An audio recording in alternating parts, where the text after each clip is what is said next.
Good evening, everybody. Good evening. Welcome back to the Dugout Football channel. Welcome back to the World of Football podcast. And it is another edition of.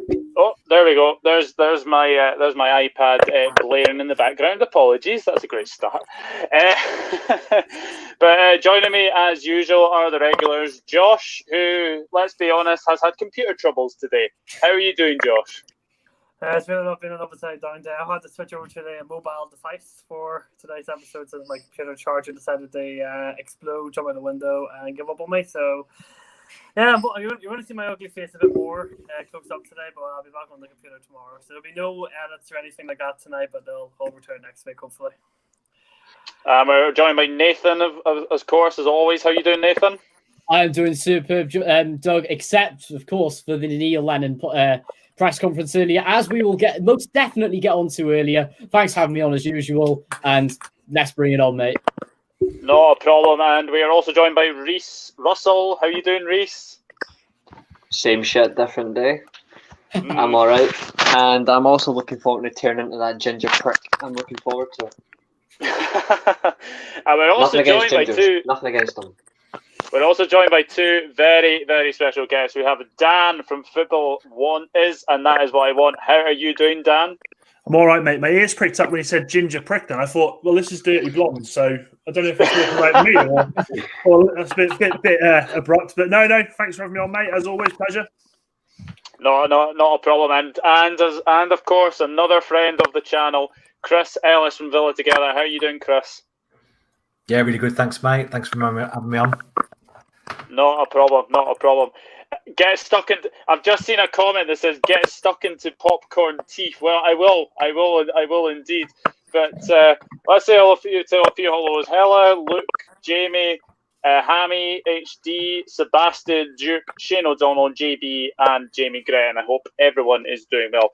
Yes, it is time to get stuck into the Neil Lennon press conference. If anyone hasn't seen it, my goodness me, like, if anyone's got me on Instagram or Twitter, you will obviously watch that press conference, because honestly, Neil Lennon has the cheek to justify the Dubai trip. Right. First of all, a second Celtic player has tested positive for the virus today. So he's coming out and saying, "Oh, it's justified," and then he has a right go at I think it was the media, Andy Walker, a couple of pundits, and like other newspapers as well. I mean, what are you thinking?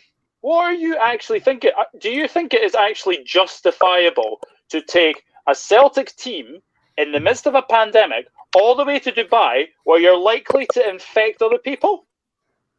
I mean, Reece. I mean, obviously, you'll be enjoying the Celtic implosion, as Luke Carson says. What did you make of the press conference?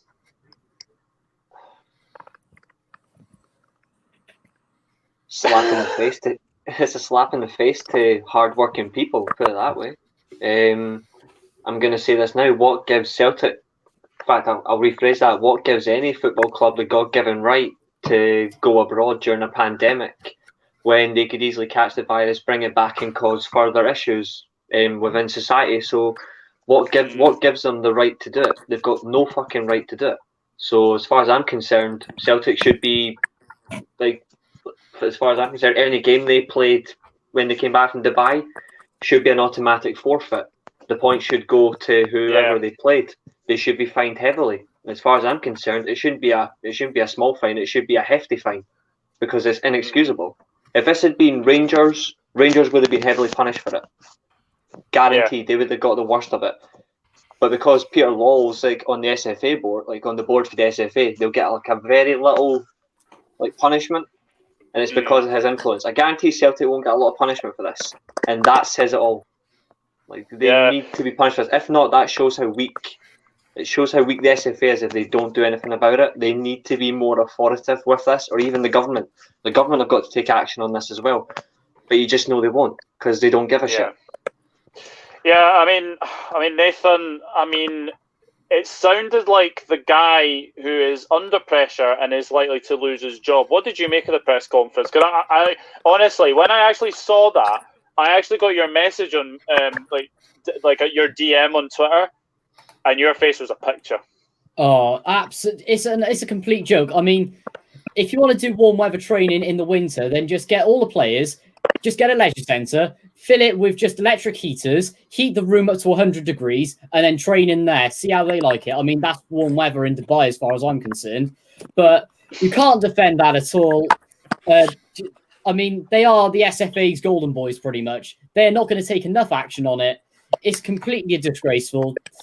Give them points to, well, I wouldn't even say points deductions, but they did all right by saying, yep, let the under-23s play. You still got to play the fixtures, but I sort of agree with Reece where he's coming from, saying that they should be automatically held.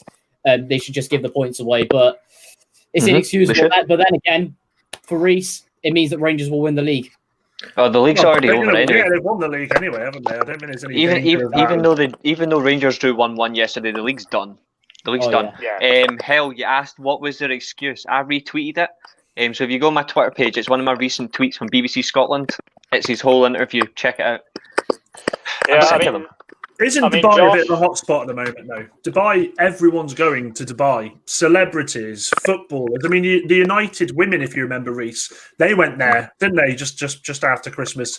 I don't understand how they're allowed to do this. It seems everywhere you look, there's someone in Dubai. I don't get it.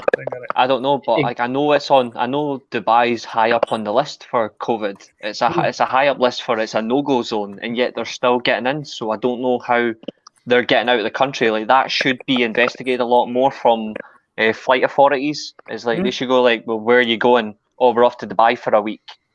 No, you're not. Yeah. Like, I went to watch home. UFC, baby. They should put players, like we mentioned it last week, and Doug mentioned it, and we all agreed with it. Is they should put players under some form of like internal sport lockdown. So they should make them if they're interested in just being at the best condition for playing the game, then they should have living accommodation at the training grounds. Mm-hmm. So just have them. Just have them stay at the training ground. It's not a problem. What have they done to deserve to warrant going to Dubai anyway? I mean, they're having an absolutely atrocious league this campaign this season. I don't understand the thinking behind anyone involved with the club. Do they sit there and think, oh, if we go to Dubai, we might pull this back this season? I don't get what the thinking was. I don't understand it myself, but all I can say reflecting from it is they must assume that it's the only way it's going to turn their season around. But it's too little, too late. I mean, it's reflected by the start of the season. Like the investment, the difference in investment. Rangers spent like nearly 20 million quid in this and on that team. So Rangers have actually went ahead and fixed where they went wrong. They've not been spending properly for the past 2 or 3 years due to internal financial situations, which I'm well aware of. And then you've got Celtic, who have been minimal spending for the past 20 odd years, and now it's finally catching up to them. So I'm like, Dubai isn't going to fix the problems. It's they need to spend properly and stop doing like 300 grand transfers to fix a £20 million sale. Like, they can't keep doing that forever, or eventually they're going to end up in a very bad situation. I think they're sticking with him, aren't they, until the end of the season? I think they'll cut their losses with him anyway, won't they? I think he's gone. I think he's gone at the end of the season. Just very quickly, I'm sorry if I butcher this name, but Akim Lingamba, all the way from Zambia, is watching this podcast. You are very, very welcome to the podcast, Akim Lingamba, and I hope you enjoy it as well. Thank you very much for tuning in this evening. I mean, Chris, you called him a Wazak there. What's your thoughts on Neil Lennon? Clearly a Wazak. It's just you watch the video and you can just see, and it's kind of, in all fairness, it's anyone who's kind of seen him in press conferences before and stuff like that. It's kind of typical of Neil Lennon. He comes across very defensive because I think at the end of the day he knows that what they've done is wrong. So he just comes across like a complete knob, basically, just because he's backed up. Rather than say, look, okay, blah blah, we were clearly wrong to go because we've had now 2 players test positive, and then we had to play the kids the other week. Oh, they got a point, but they're all, their squad is much stronger than everyone else's in the league, realistically, isn't it? And it just, straight away, it was rather than say, try and be calm and just come across like an upstanding bloke. He just has his back up, like literally straight away, and just comes across like a knob, like really defensive, and it just doesn't look. It just doesn't look good for him. Probably like we've said. The fact that they are so far behind Rangers and they're going to, they're not going to win the league, are they? Unless something catastrophic happens, which I can't see it. They're not going to win the league, and whether he feels under pressure, feels like he's failed because obviously it's his first full season back. And it's not on a plate for him. Maybe he felt like it was just going to be, here you go, here's a league title. Not happening. They haven't gone and they haven't just gone and trained and done whatever they thought they've gone. The thing is, they've gone to Dubai, and there's those pictures that were out before.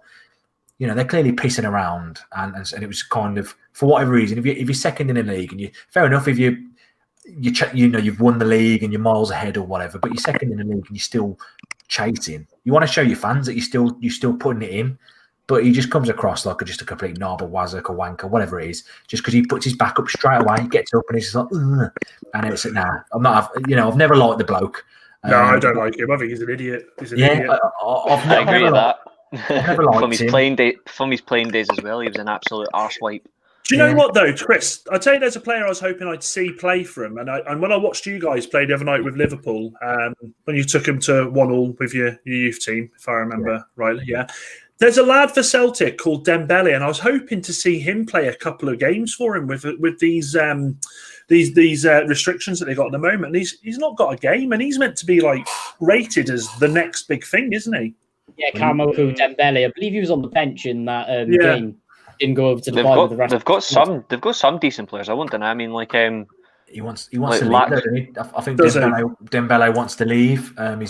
His contract's running out. I don't think it's within the next 6 months, but I think within the next 18 months. Some of the attacking players they've got are completely wasted now. I mean, the likes of Edouard is one of them. Like, I can't deny. I mean, like, the past 4 or 5 years, they had Edouard, they had Dembele, like the one that's just officially just joined Atletico Madrid, Moussa Dembele, and they were causing me havoc every Old Firm game until eventually they fucked off. But like that just shows like the minimal spending, the lack of investment, the lack of set up tactics. A lot of them, it's failing. Honestly, have we hired Predator? Because I can hear him in the background. Like, I can hear in the background, it sounds like Reece, the fucking Predator movies. That face that you just pulled will go with me to my grave, mate. It sounds Josh, like it's someone is cracking. I just don't know who it is. Josh, what are your thoughts on Neil Lennon? He's an idiot. Out of anyone who could have screwed up winning 10 in a row for Celtic, Neil Lennon was the one man. That I think Celtic probably didn't know what to win it. Hiring him, the fact that he got sacked from Hibernian last season, and they brought him in, and he obviously won the league, and they're thinking, he's absolutely brilliant. He's going to take us forward. But it's Celtic already won the league, and Rangers fell apart by the time he was hired. So I didn't see the logic. I didn't see any forward progress. I didn't see any logic in it. I'd be surprised if the guy is the manager next season. He'll have a lot more defeats between now and the end of the season. The fact that Celtic didn't even put a fight up in Europa League yet, and they can't complain that the group was hard because Rangers have had 3 hard groups in a row in the past 3 years, and they've got through it every single time. So for me, I think Nathan could probably do a better job with Celtic, and that says something when he watches Cardiff week in, week out. Can I just say there's a comment in the section from James Power that asked if you have to be a registered sex offender to get on this live panel. No, mate, you just don't have to be a dickhead. That's why you probably will never be on it, mate. So unlucky. Next. Yeah. Edward is coming. Leicester anyway. Don't worry, says LCFC boy. That would be very interesting if Celtic did lose Edward as well. Sounds like someone's on a wind-up. Yeah, absolutely. So, obviously, the other topics that we have this evening are obviously Liverpool, bad form continues, and also Chelsea won just, but is Timo Werner a Chelsea flop? We'll discover that as well. No. We will discuss that as well. The other talk we will talk is Manchester City. Are they back to their best? So let's start with obviously Liverpool, Manchester United, which has to be said wasn't a bad 0-0, I have to say. I mean, we probably took the first half, and then you guys took the second half. I mean, Dan, if you were offered the chance of having a 0-0 draw at Anfield before the start of the game, would you have took it? It's a tough one, mate. I said on your build-up with Sophie that I didn't see us conceding there. I couldn't see us conceding. I don't know what it is at the moment. It's not clicking for your front three as much as it has been. But I think the issue you've got is also you're missing that midfield two of Fabinho and Henderson massively. I mean, if we go to Anfield and we played impaired, then it doesn't end up 0-0. You beat us. I firmly believe that. It shows how far we've come as a club to say that we've come away from Anfield 0-0 and disappointed. But I'm just trying not to get ahead of myself. I think at the end of the day, two months ago, as I said before, we were 15th in the league. We're at the business end of the season now, and we're in the right position. So I was all right with 0-0. I was all right. A couple of incidents, I think Reece will probably back me up here, where Rashford a bit too gung-ho going forward, getting caught offside, and also he has one opportunity to square it to Cavani, doesn't do it. I think there's some work needed on Rashford on his end product there. But other than that, 0-0. You guys, it's the first time in 40 games that you haven't scored at Anfield, I think. So it's a job well done for United at the back, definitely. Yeah, Reece, what were your overriding thoughts on the game? Well, you asked Dan an important question there. You said, would you have taken a draw in this game? If this had been 6 months ago, I would have taken a 0-0 draw, considering we were an in and out team. Like, we were just like picking up the odd result here and there. Wasn't really much of it. I feel like yesterday both sides had good chances to win the game. But what I don't understand is like the fact that Liverpool had two defensive midfielders at centre back. Why didn't United go for it? Like, it was as if there was a little bit of fear to get at them. It didn't help that the Rashford could have squared it to Cavani. I don't know if that's what he was aiming for, because you never know. Like, Andy Robertson's quite a quick left back. He might have got to the ball before Cavani did. So maybe Rashford was thinking, I don't know if I'm going to should I risk it or not. You also had Paul Pogba squaring the ball at Alisson. If he had aimed for the corner, I reckon he might have scored. Yeah. But in all fairness, I think a 0-0 draw was probably the fairer result, considering the fact both teams didn't really make more out of it. I mean, Alisson made a superb, would you call it a superb save from Pogba? I don't know. Probably. It was straight at him, but he definitely...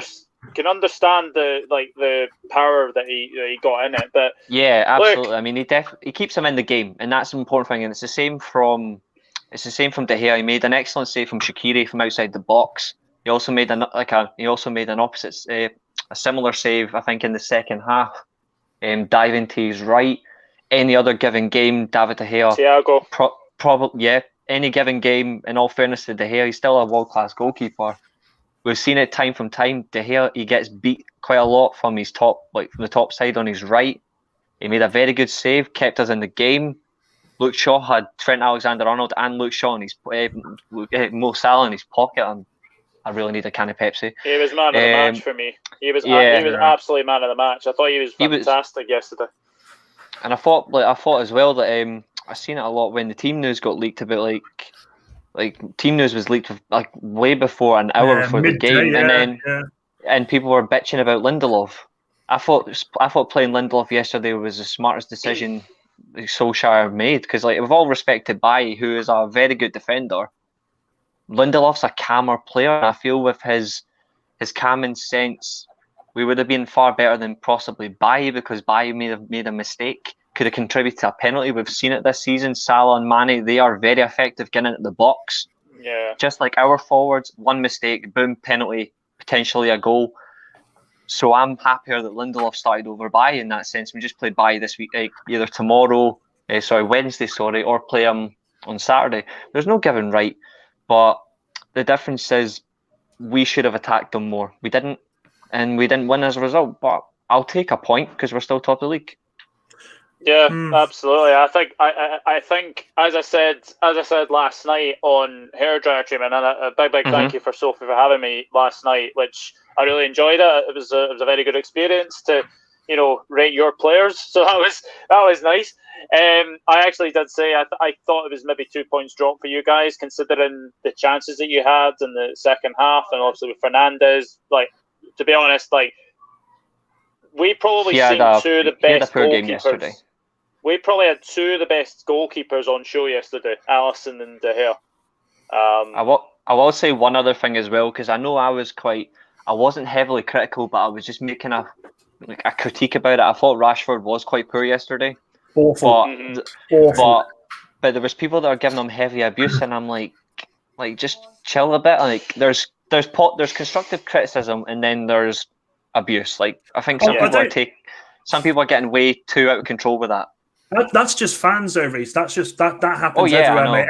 Everywhere. I mean, I was the worst for it yesterday. I thought he was absolutely atrocious yesterday. And I'll tell you something. The point I want to make is I've seen this happen 3 times with Cavani now, where Cavani's been screaming for the ball and Rashford's just done what he does and just head down goes. And Cavani every time is turning to the bench and going, what am I doing? What am I doing? And I get Rashford. Rashford is phenomenal. He's a talent. He's fantastic. But you've got to add that to your game. To be a big game player, you've got to add that and have that in your locker and not be so selfish all the time. And I just feel yesterday, I'm not saying he cost us 2 points at all. I'm not saying that. They're 3 points. Yeah. But what I will say is he needs to really work on that with his game. He needs to work on his awareness. The thing with Cavani as well is you watch Cavani, he makes very good runs, fantastic runs, and that comes from the years that he's had at the top level, and he makes the great runs, and it's even the runs that allow others the space to run into. He takes players out the game, but also, like you say, he's making those great runs, and he needs that ball. Players need to be working with him. To whether it's communication or whatever, or it's just kind of naivety from Rashford, but I need to be picking out because Cavani, like at Southampton, give him half a chance, he'll put it away. I think with Cavani, he makes the right runs, but what's been happening too much for United is, I think he's almost having to work too hard for his goals, whereas he's a player that shouldn't be having to work too hard for his goals, if you know what I mean. He's making the right runs, he gets in the right spaces. If you give him the ball in the right areas, he'll score goals, and he's shown that, hasn't he? So, I think the positive thing as well is it's a year since United have lost away from home. A year. That's since great Liverpool. Record. Exactly. So it's look, we're heading in the right direction. Yeah, I think that's absolutely right, and I think. Looking at your team yesterday, I was amazed Bailly didn't start. I thought Bailly was a certain start yesterday, but credit where credit is due. Lindelof comes in, and I thought he was very, very good. I thought he was very, very good yesterday. And Maguire, I thought all the back four were very, very good as well. Just very, very quickly, Paul Pogba, what is his best position? Because I said on hairdryer treatment yesterday, it's not right wing. I said playing him wide right, and playing him wide left. I think he's more of a central player. Would you agree, Dan and Reece? Reece will back me up here, 1,000,000%. Play him off the left in a midfield three. That's what I would do. Play him off the left. Reece. Ollie's biggest problem is he won't stop. He won't look afar of McFred. He won't go away from him there. And so in doing that, he's having to almost find a position for Pogba at the moment, and it's ridiculous because Pogba's got he's got it all, and he seems to be in form at the moment. And we've been craving an informed Pogba for forever, and we finally got him, and now we're playing him on right wing. It's just it says it all. And I agree there with Dan. Is like the fact that he won't compromise his go-to pairing. And in all fairness, I can understand why. I mean, when we were at our best form, we were winning games with Matic. At times, Matic and Fred playing beside each other behind Bruno, or it was Bruno up in the attacking midfield role, and it was Fred beside McTominay. But he needs to remember as well, when he got the job, he was playing a 4-3-3. He had the perfect CDM in Matic. Fair enough, Matic isn't as quick now, and that's he never really has been, but he's still got that intelligence and he's calm at the back. And he was playing a box-to-box player in Ander Herrera, and then he played Pogba in the deeper midfield role, who was banging in the goals. So ideally, he could still play that 4-3-3 system. He can just put Pogba in the box-to-box role, but he could put Pogba in a free form of a box-to-box. So he can do both duties. Pogba can do that, no problem. Yeah. It's just, it means he has to compromise Bruno Fernandes, who likes that attacking role. And it's either you make the compromise of you play both as 2 number 8s, or you keep one out of the team and you use one of them in rotation, because you can't keep having to make an excuse of, I'm trying to find a position for Pogba, when even if you like him or not, Pogba should be in the team, because the man does make something out of nothing. He can spray a ball. He can spray a ball out of nothing. He's in form, and that's why I go back to he's in form at the moment. And you play an informed player in their position. It's as simple as that. Yeah, Nathan. Obviously, watching from a sort of an outsider's point of view, what did you think of the game? Yeah, I think we've covered it all already. It was a fair draw for both sides. Thought Man United in particular was slightly better team. I thought Thiago had one of the games of his life. Both keepers, De Gea is really starting to turn it around after he had a patchy. You could say a patchy year. Alisson got to be one of the best keepers in the world, but yeah, like you said, referring about Paul Pogba, I say he's best played behind Bruno Fernandes. But I'd like to see a midfielder, possibly McTominay, Fernandes, and then Pogba. I think that will really gel well, especially if McTominay gets more experience and stuff. But that could be a really dangerous midfield, especially if you get the attack working. Maybe get a full-on out-and-out striker there. Then I reckon definitely top 4 if they can get the defence right, and if Oli can actually turn it around and get him right for himself. Top 4, mate. We're going to win the bloody league. What are you on about? You can even win the league. I was going to say definitely top 4. Josh, what did you make of the Liverpool Man United game yesterday?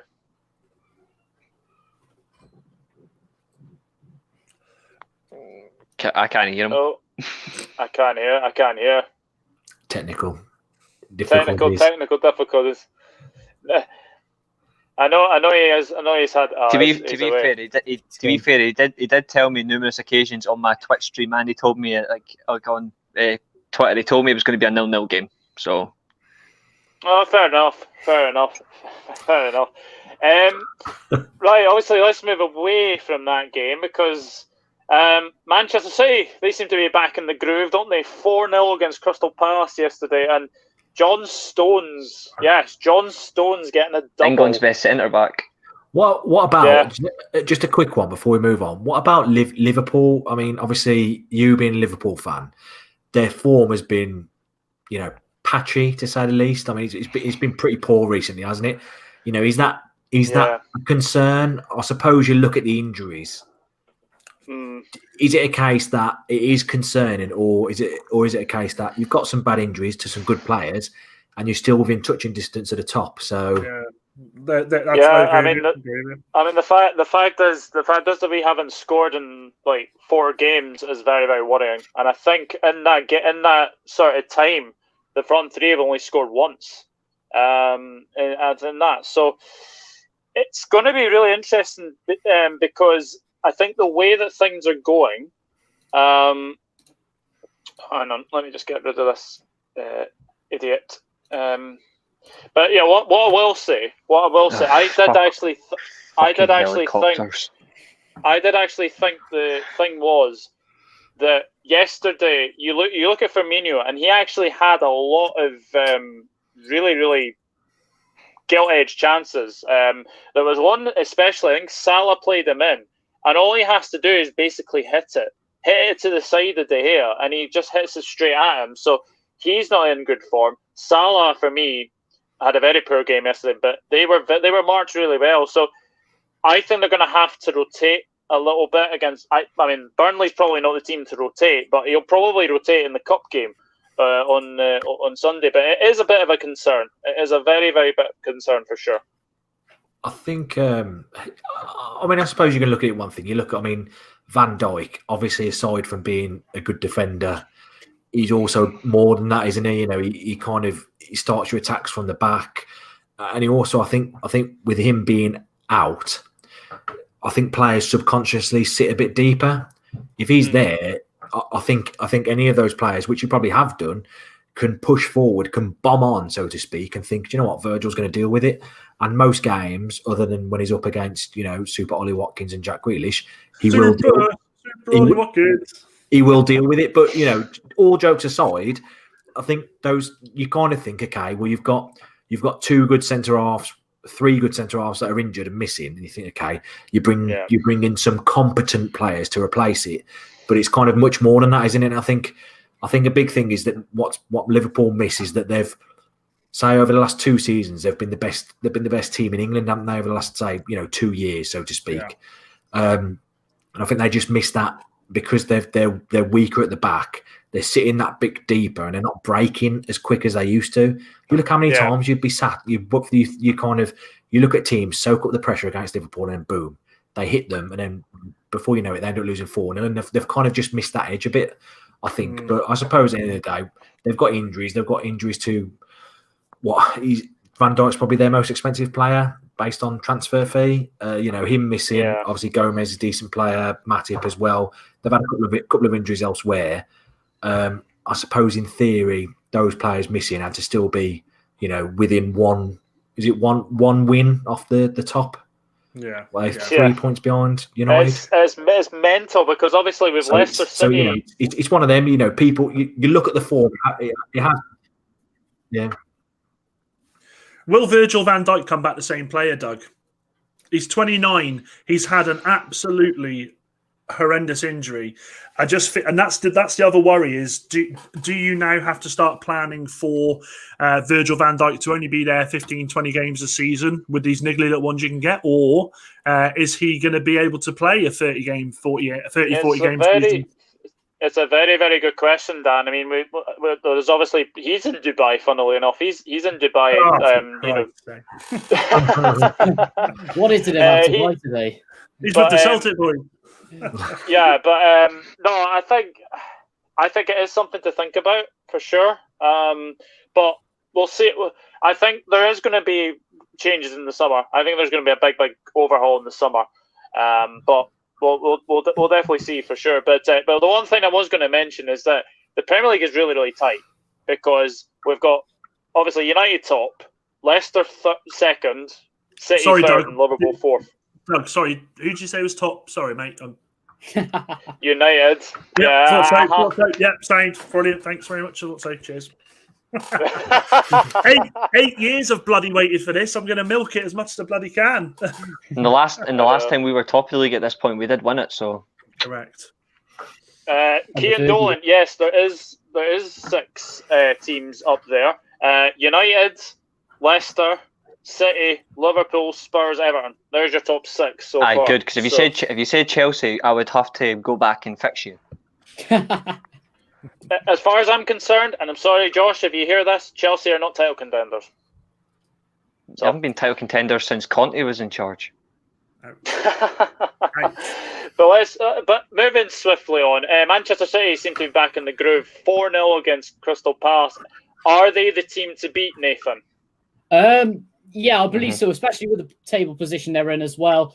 They've got those game in hands. If they can start winning those game in hands, put the pressure on their rivals across the city, then I think they'll definitely do it. Pep is going to get his team in that mindset once again, just like the title race from a few seasons back when, of course, went to Brighton on the last day. They ended up doing it. Depends if their team can stay fit, really. City are one striker away, aren't they? If they sign that one, because I mean, Aguero's on his way out now. I don't see Jesus as the guy to. Oh, mate, don't say that. Imagine. It's not going to happen. But as much as I don't want to say it, mate. As much as I don't want to say it away. They'll blow it away. As much as I don't want to say it, it's either going to be Haaland or you never know if you know what Pep's like. He'll do something bizarre. He could end up signing Harry Kane. You never know. He would do anything just to dominate, just to get that edge in the Champions League. You just know he would do something like that. He would sign Harry Kane. And to be fair, why wouldn't you? Harry Kane, not just on paper, Harry Kane is the best striker in the Premier League because Aguero's not at his best. He's not the striker he once was because he keeps picking up too many injuries. And that's no disrespect to Aguero. I think he's absolutely phenomenal, but he's not there anymore. And Kane And Kane just keeps getting better and better, and now Kane's becoming a more deeper, like he's playing more deeper in his role, like he's going back to pick up the ball and going forward. That makes him even more dangerous. So I would be like, I wouldn't put it past him as a consideration. And he's only, mid-20s? He's 25, 26? 27, I think, isn't he? 27. Yeah. So he's still, and he's in his prime years, or getting close to his prime years. So a Harry Kane under Guardiola, I would be shit scared, to be honest. Aguero at 80% is not better than other strikers in the league now. Not Aguero now. Aguero 2-3 years ago, definitely, but not now. Yeah. I don't agree with that. I don't agree with that. As much as that, like Aguero's one of the he's one of the players you just can't help but enjoy. Yeah, you just can't help but adore watching him. But like Aguero 2-3 years ago, he wins you everything. Now it's not so much. It's and Jesus isn't that good either. I mean, the fact that they had to rely on Sterling and John Stones yesterday I've never been a fan. as well. Never been a fan of Jesus. Neither have I, mate. His attitude stinks. I haven't either. I don't know why they got rid of Kelechi Iheanacho. I'm just I thought he was a decent striker, to be honest. I genuinely think he's a decent striker. Yeah, but to be fair, he's been struggling at Leicester as well. Yeah, he can't get into the team, can he? Well, to be fair, when you've got Vardy up front, you're not really going to get a shoe in, are you? Anyway, because even at 33, like the man's just an absolute machine. I think important for City this season has been that Diaz as well. He is a rock. At the back. He's been fantastic. He's a rock. Absolutely fantastic. Diaz has brought the best out of Stones. Like Stones now back at his best. I mean, they've only conceded 1 goal in 10 games, 9 clean sheets. Yeah. I mean, that's title winning form there. Chris, you're the next team to play them. Obviously, you have had a couple of games off, obviously due to COVID, etc. How are you feeling going into that game? Well, it's set up nicely for us, isn't it? They haven't conceded. They've conceded 1 in 10 games. So along comes Dean Smith's tricky villains to spoil the party. Now, all jokes aside, it's I think we'd be very lucky to get a point. I mean, Man City they tend to batter us most of the time. They have done over the last few years. We haven't beaten Man City since 2013, and I suppose it will depend on how people have been affected from the the COVID situation. 9 players had it. Yeah. There were a certain number of them that were asymptomatic, so they'll probably be fine. But then the ones who did have it, are they going to be suffering the same as you got Saint-Maximin at Newcastle? I think he's still struggling now, and that's been 4 or 5 weeks or something. So you just don't know how it affects them. But then at the same time, you look at the teams we've swept aside this season. We've played really well in the majority of the games this season. I think probably there's probably only 1 game where we have come out on the wrong side with a defeat where we probably have deserved it. And that was against Leeds. The other games that we've lost, we probably deserved at least a point. Most of them deserve 3 points. It just depends if opposition players want to treat the 18-yard box as a swimming pool, then that's fine. Chris, we're losing you. We're going to have to come to Nathan. Sorry, Chris. Nathan, what were you saying, mate? In all fairness, if this was a month if this fixture was arranged a month or 2 months ago, I would have had Villa to beat Man City. The way you were playing, I would have had Man City to lose that game. But now, in all fairness, I don't see anything but City going at full pelt at you. And I'll be. The good thing is you've not got a donkey in goals. You've got a very good goalkeeper, and you've got Watkins up front as a very good striker. He just needs Grealish needs that bit of space. If Grealish can get some space, some very good space, and he can get to Watkins, you might stand a chance. But I don't know. It just depends on if Martinez is fortunate against whoever Pep plays up front. Yeah, it's a tough one, isn't it? I think City have. I don't think they've got any major. I mean, I know we've just spoken about Aguero, but aside from that, they haven't really got any major injury concerns, and they can keep the likes of Sterling and whoever else on the bench to bring on. No, I agree. The thing is, though, it's Man City that they look different with certainly Stones and Diaz at the back. They look proper solid, but you just don't know this season. In all fairness, do you? You just really don't know. I do agree with Reece. I think we will lose, but you just don't bloody know. Chris, what's your favourite drink? My favourite drink? Why? What's your favourite beer? Stella. Mate, I'll buy you a crate of Hero. Stella. If you get a point off him, I will send you a crate of Stella, mate. Nah, it's got to be free. I promise you. In all fairness, even if point. I'd look for I'll come and meet you. We'll meet halfway. We'll meet in Bridge North or something. Spot on, mate. I'll see you there. Amazon does deliveries. Evening to BBL. Hope you're doing well. Sutton and Savage literally just talk bollocks to wind people up. Yeah, they. Sutton's been talking. Sutton's been talking shite since the fucking day he was conceived. Oh, Sutton's just a cantankerous, belligerent old man, isn't he? I absolutely despise him. I despise him. There's too many of those. Yeah, I do as well. Too many. Jamie O'Hara as well. I despise him for a comment he made the other day. It was on TalkSport. Like obviously it's talk shite anyway, but he made a comment. He was asked about which managerial job's bigger. In reference to Steven Gerrard, he was asked what's bigger, Bournemouth or Rangers, and obviously he said, in my opinion, is Bournemouth because it's getting them back to the Premier League. I'm like, that's shocking. No, I'm like either Jamie O'Hara is a fucking moron. Or he doesn't understand football history. But Rangers will always be a bigger job than Bournemouth, for fuck's sake. Well, just guys, we have another guest. Think about a home match. None other than Mr. BBL himself. How you doing? Yeah, thanks, Douglas. Hope everyone is well. Just been watching the last 5 minutes. So, yeah, good evening to everyone. Yeah, unfortunately, Josh has had computer troubles. So obviously, it's great that you've actually joined us to obviously replace him as well. We're just talking about Manchester City. Are they the team to beat for you?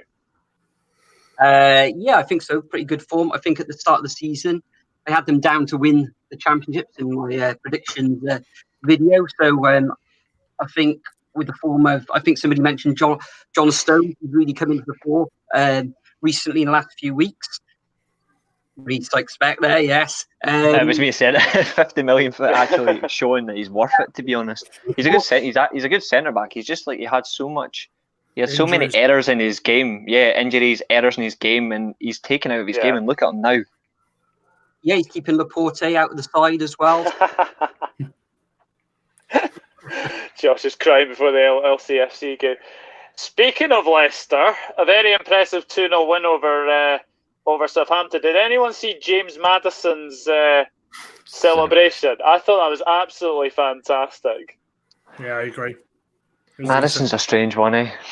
It's quality, isn't he? He's so quality. Yeah. Quality. Absolutely quality, that boy. Shame. But obviously, I know we've got Anthony in here. I know we've got Neil in here. Leicester City title contenders? What are we saying? No. They'll finish in the top. They'll finish in the top 4, but they're not title contenders. No, they're not there yet. But they're getting there. They are getting there, though. Fair enough. It's happened. It happened once. It's not happening again. I don't care who the manager is, who they sign. It's not happening. End off. The only difference, I think, the only way they can be title contenders, like for me, is if they invest more in that team and they invest in positions that they need both depth and extra quality in, and then perhaps they could be. But at the moment, they're not. They could be regular title, like top 4, like in there, like perhaps like over the next couple of years. But I don't know if they'll break top 2. I mean, what happens when Vardy goes? That's the big question. What happens? Yeah, that's what I was about to bring up, because they've got to rebuild sooner or later. And whenever they don't have Vardy, I mean, they've been trying to phase in strikers the last 2 seasons. They just haven't looked right. I mean, we've seen it with Iheanacho, Slimani, Okazaki, and players like that. It just hadn't happened. Yeah. That's a good point. Ricky Swift. Maddison seems like the joker of Leicester City's dressing room, like Jimmy Bullard wherever he went. Yeah. Oh, he's no Jimmy Bullard. Oh yeah, Jimmy Bullard. Oh God. No, absolutely not. A team that we all like to hate: Reece, Dan, Nathan, Leeds. What has happened to them? Another defeat to Brighton. Season. Leave them alone. They can carry on like this as much as they want. That Bielsa, right? And I don't rant normally, so I'll calm down a little bit. He's a genius. Was it third? He got the third. Third. Fucking joke. That's ridiculous. That is. I took Kings Lynn from the Conference South to the Premier League in 8 seasons. I haven't had anything. If he's got that, then I should have some recognition for that, because it's absolutely horrendous. What's he got it for though? Like, is it based on based on last season, they got promoted from the Championship. Well, loads of teams have done that. It's got it for squats, mate, because all he does is squats on the side of the pitch. That's all he does. Well, or he sits on a bucket. Yeah, it's ridiculous. I generally think he's holding a shite in. I think Doesn't he's speak holding English. one in. Doesn't do any interview in English, which riles me. I get that you don't want to. I get that you don't want to get caught saying something that you shouldn't. But at the same time, you've been in the country now for a couple of years. Pochettino started, but Pochettino was then very fluent in English, and I just think it's ridiculous. It's ridiculous. And he's never going to have to speak it again for at least another, well, depends on what PSG are like, another 3 years perhaps, and then who knows. Yeah. Mm-hmm. Oh my goodness me. The way they are, and I'm bloody loving it. I love every second of it. They piss me off. Yeah, and actually, block him now. I'm not having that. Yeah, the thing is with Leeds. I mean, ever since Karen Carney came out and said that about Leeds, they've lost 4 games in a row. Yeah. As well, which is Karen Carney's fault. Yeah, Karen Carney. Nathan, what have you made of Leeds recently? It's their defence that concerns me. I mean, it got turned into complete and utter ready break, as I've said many times when they played Crawley Town. I mean, how can you get break? I mean, ready break. Yeah, just completely ready back. I mean, how can you get turned out like that from a Cardiff striker now? That's all right, Reece. But he's in denial about what's wrong there, honestly, because it was easy as anything in the Championship. But I'm sorry, he's just in denial. Marcelo Bielsa. I mean, look at our performance when we played him last season, and he's kept the same thing. He may have brought in 1 or 2 players, but sort out the defense. Everything else is fine. I mean, even the human shoestring Patrick Bamford's doing stuff now. Like, just I don't understand that club anymore. The defence is the reason you stay up in this league, and frankly, if this is the way their defence is going now, they'll be lucky if they survive. I mean, obviously that's us all saying, "Oh, we want Leeds to go down," but like, who wouldn't? There's worse teams than that. But they won't. That's saving them. It's there's worse teams than Leeds. That's what keeping them up. I mean, you could be worse. I mean, you could be Bournemouth with Aaron Ramsdale as your first choice goalkeeper, and then you sell him to Sheffield United, and he gets them relegated. So, I mean, that says it all, really. I mean, Ramsdale is the king of relegation. Yeah. Actually, let's go on to Sheffield United Spurs, because I actually have an interesting fact. Sheffield United as well, may I add, guys. Ollie McBurney, of course, who's Sheffield United striker, has missed and he's shite for Scotland. Yeah, I agree about that. He has missed all of his clear-cut chances in the league this season, which is 7, the worst record in Europe's top 5 leagues. Spot on. Oh God. That's why I hope he never plays for Scotland at the Euros. Here, my friend. Here. Have we seen a goal of the season contender though from Ndombele? I mean, that was just genius. I don't think he had a clue. I think he was trying to hook it back in. I don't think he was doing that at all. I think he's just literally trying to hook it back. I'm not having that. I don't think it was. You're not having that? Nah. Paul, what do you think? To be honest, I haven't actually seen that goal. It's been a bit of a busy weekend for me, so I haven't seen a lot of football this weekend. Right, seriously, guys, there's more helicopter. Like, sorry, BBL, sorry to just don't talk about it, Reece. Just don't talk about it. Just block them now. Like, just don't talk about it. It's fine. I'm on the chat. It's fine. Don't worry about Reece. Nathan Ndombele, goal of the season contender. I would say I would have seen it normally, but I was with BBL. I just completely ran out of time to watch that particular game. I saw the United game. I saw all the others. It was just that one. I didn't have time to get around. Someone describe it to me if that's good. You saw the United one. He's tried to clear it on the edge of the box and it's gone in. What he's trying to do. I don't know what he's trying to do, but he almost. I mean, what happens? It's a 1. I think it's a 1-2 with Bergwijn, and he sees Ramsdale off his line, and it's like you would do like a defensive clearance. He basically hooks the ball over Ramsdale.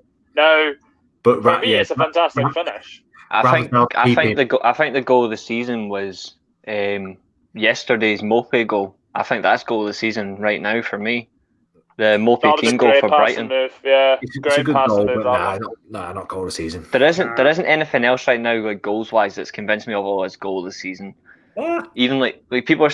There's not much. No. What? Like, Haller's overhead kick. Madison's Who? absolute screamer. Haller for West Ham. You mean That was an Ajax? No, for West Ham he scored.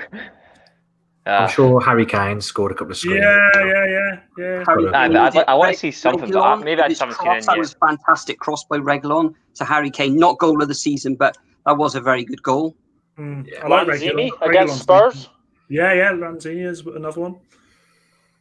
Yeah, there's been a few for sure. Chelsea, I know they won. The wife. I'll be 2 seconds. Top spot No top worries. spot is Milan's again. Ibrahimovic has just scored a penalty. Get in. Oh, nice. Chelsea. I mean, I watched the game between them and Fulham, and every time Chelsea went forward, they looked like scoring. But something's not happening with them right now. Reece, I mean, obviously, I know me and you both like Timo Werner. If we're going to It's just talk not about Werner, I'm not. If we're talking about Werner, I can't. I've got too much of a personal like for him. I just can't. Like people are calling him a flop. Then they clearly don't watch football. I'm sorry. How many goals has he scored this season, Reece? I think he's only scored. I'm just trying to ask the question. How many goals has he scored? In the Premier League? I'm honestly, I think maybe 1 or 2. But to be fair, like he has been constantly forced out wide. He doesn't suit the system. He hasn't adapted to the league. I feel for him. I think his confidence is completely. Gone. But like, I genuinely think he joined the wrong club. I don't think he suits Lampard's style, and the fact he's been played out in the wing just to get Abraham in the team, it's a bit of an insult. Giroud, it's an insult to me. Like I feel for him. He should have stayed at Leipzig, or he should have joined Man United. 4 goals. Nathan, what's your thoughts on Werner? Well, I just think it's like you said, lack of confidence. Like I was watching him the other night, he just didn't seem to make the effort to get some balls and stuff. And I don't know, he needs to get his confidence back in some way. I really think it was the wrong move for him. But the question is, how do we move forward from here? Because yes, it's happened now, but I really think he should go back on loan somewhere. Do a Jovic. Get out of the top. Get away from the club that's making you like hell. He went back to Frankfurt on loan, and he scored. He scored twice on his second debut. So, like it says it all really. Like it helps, but I don't know. I think the best thing for him is he does need to get goals, but I don't think Frank Lampard is doing anything to help him. Like for his confidence, I don't think he's doing anything. He's just killed him playing him out wide. Yeah. I mean, why have they bought Werner? Why did they spend 50 million on him?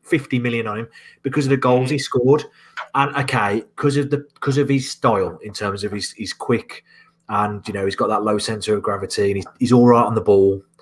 That he can play out wide. But you look at like his last 3 seasons for Leipzig. He's playing majority. He's playing like 5 games. So last season 5 games left wing. Season before, two games left wing. Season before, 2 games left wing. But then this season, he's mainly playing left wing. Why bring in a striker to take you to the next level and to potentially push you as title challengers? As soon as they spend that money, it's like, right, okay, these guys I can challenge. But no, and they're playing him out wide. And it is to, I think there's 2 things. I don't think it's necessarily to accommodate Abraham and Giroud. It's just a case of they're the 2 strikers that they've got. In terms of that's the style that Lampard's playing.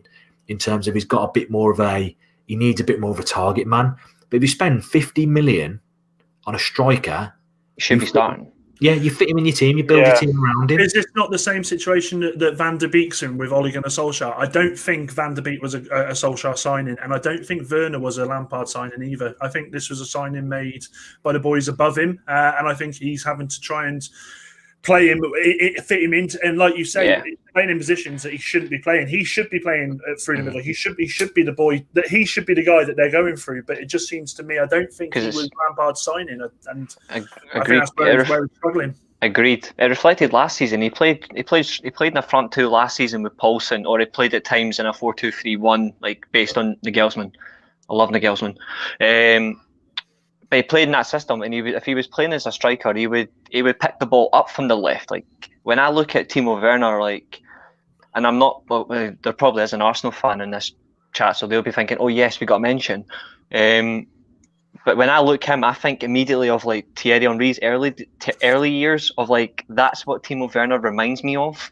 Is he picks the ball up from deep and he runs at you, but he picks it up from certain positions. But Werner isn't a winger. He can play as a left forward, but he's not a winger. Like he only plays there like if the system is built for him to play as a left winger. This system isn't. I wouldn't have spent 50 million. I would have just kept Abraham and Giroud as my front two and just build the team around them. Yeah. Get that. That's far easier. But if you look at the players that he had, say when he did play 4-2-3-1 at Leipzig, and he was the man up top, Sabitzer, Olmo, and Kunku, Forsberg. He's got those guys behind him. In theory, Chelsea have got similar kind of guys who can play behind, not out and out wingers. I suppose maybe Olmo is, but the other guys are more number 10s inside forwards. They've got Ziyech, they've got Havertz. I suppose Pulisic is the one who's out and out winger, but they've got these guys who can find a man up top, and I think the thing is as well. People mention it when we're talking about Villa and Ollie Watkins. Sometimes when they think of a centre forward, they think, right, that guy is centre forward, he's going to stay there. Yeah. But strikers these days, they don't just stand up top and wait for tap-ins; they drift. Yeah. And like you say, Thierry Henry, and I suppose he was more in a 4-4-2, but the best strikers drift out of position.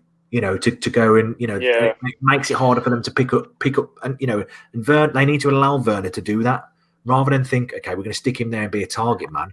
Allow him play fluid football with him. You've got the players behind him, and they're just ruining him. 50 million, it's just rubbish. And I mean, Havertz, 80 million, probably overspent, but Havertz isn't a bad player. He's a very good player. So work to his strengths as well. I just think it just all comes down to two things, and I think one is the Chelsea hierarchy, whether they're pushing for these signings, and they want big signings because they had a year off. And the other thing is Lampard. I don't think he's a good coach. Don't think he's a good manager, and I think he's got these players and he doesn't know what to do. So he's going for tried and tested, sticking Tammy up there, sticking Giroud up there, just as a target man, just get the ball to them, and it's crap football. They could be so much better, but it comes down to Lampard being shit. They're losing Tomori as well. Yeah, I saw that. Is he going to AC Milan? He's coming to Milan. Loan deal, 25 million. Yeah. Aye, obviously. And to be fair, Mario Mandzukic just signed for Milan today as well. Yeah, on a free. That's a great agent. Oh, that's a brilliant signing.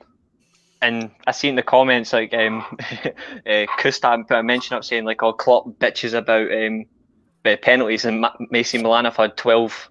I'm fine with that. We're top of the league. I couldn't give a shit. Zlatan scoring goals, mate. So let's move sort of away from the Premier League and go into Serie A, because there was a game between Inter Milan and Juventus. And Inter Milan won 2-0. So I'm going to ask you, Reece, do you think Juventus did the wrong decision in hiring Pirlo? No, I don't think so. I mean, actually, let me rephrase that answer. Yes and no. Yes, in the terms of like Juventus, like they haven't done like a club legend signing since Conte, and even before then, I don't think they ever really did a club legend signing as a manager. I don't think they ever did. But they've always done club legends as the hierarchy, and that's why Juventus have been so successful since like the 70s onwards. But Pirlo as a manager, he's never had that before. He's never coached before, so it's a big risk. The problem is he's managing so many big players that I don't know if he's got the chance to manage egos like that. Obviously, he's managing the likes of Ronaldo. He's managing Dybala, who is at times like a hit or a miss. He's a good player, but he has those inconsistencies. I don't know if he can. I don't know why he's not got anyone trying to help him lead the locker room. They should be doing that more, but I don't think they are. And the fact that they lost 2-0 to Inter Milan says it all, because it's not normally a result that happens to Juventus. They don't normally lose these sort of games, but they did, and they didn't just lose. They lost comfortably pissed me off because that's not what I wanted. I wanted a draw in that game or a Juve win. But it's all like I think it's unfair to give Pirlo such hard stick when it's his first job in management. He's managing one of the top 5 clubs in not just Europe, in Europe, but world football. Like Juventus are up there in terms of one of the best clubs ever. And he's being castrated for his job. It's not his fault. He has to be given time because considering who they've had before, they had Allegri, they had Sarri, they had who else did they have? Not very much. Allegri being the most successful, but it says a lot. He needs to be given more time. It's not fair to just say, "Oh, should he be given the job?" Time will tell. If he can win a trophy, then perhaps. But he's not winning the league. But he needs to get top 4 for the sake of the Champions League. Nathan and Paul, who's winning the Scudetto this season? Get it right. I seriously think it's going to happen for the first time in ages. It's going to be AC Milan, or should I say Milan?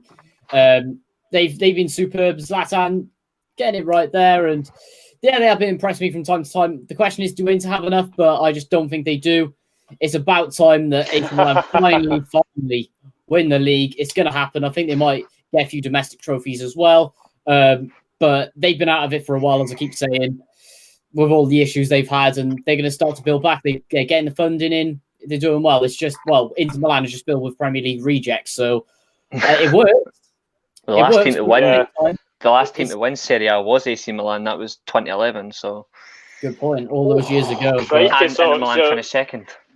Exactly. So we're basically in a Celtic Rangers situation then. Yeah, I think they got a game in hand, haven't they, as well? They like Milan, so they go 3 points clear with that game in hand. So. They won. They won their game. They won their game, I think, the other night as well, which helps. Milan are playing right now. Milan have played a game less than Inter, so we'll see how it goes. Yeah. It's going to be between those two. I don't see anything else really breaking in. Maybe I think Lazio are third. I think it's Lazio or Napoli. They're breaking in, but they're not going to catch. I don't see them catching. Juventus are 7 points off the top.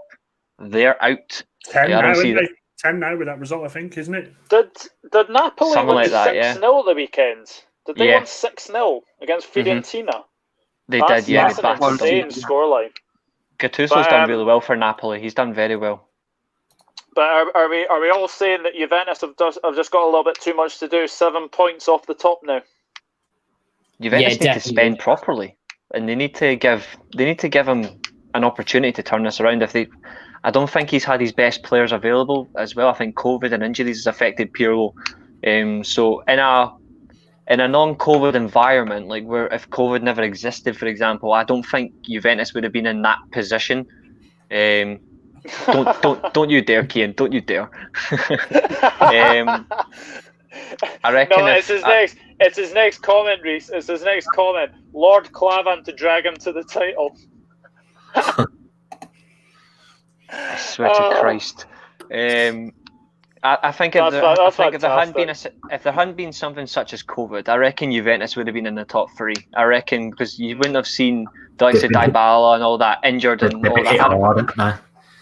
They've had a few. They've had a few deleted as well. Sandro, I think, Quadrado.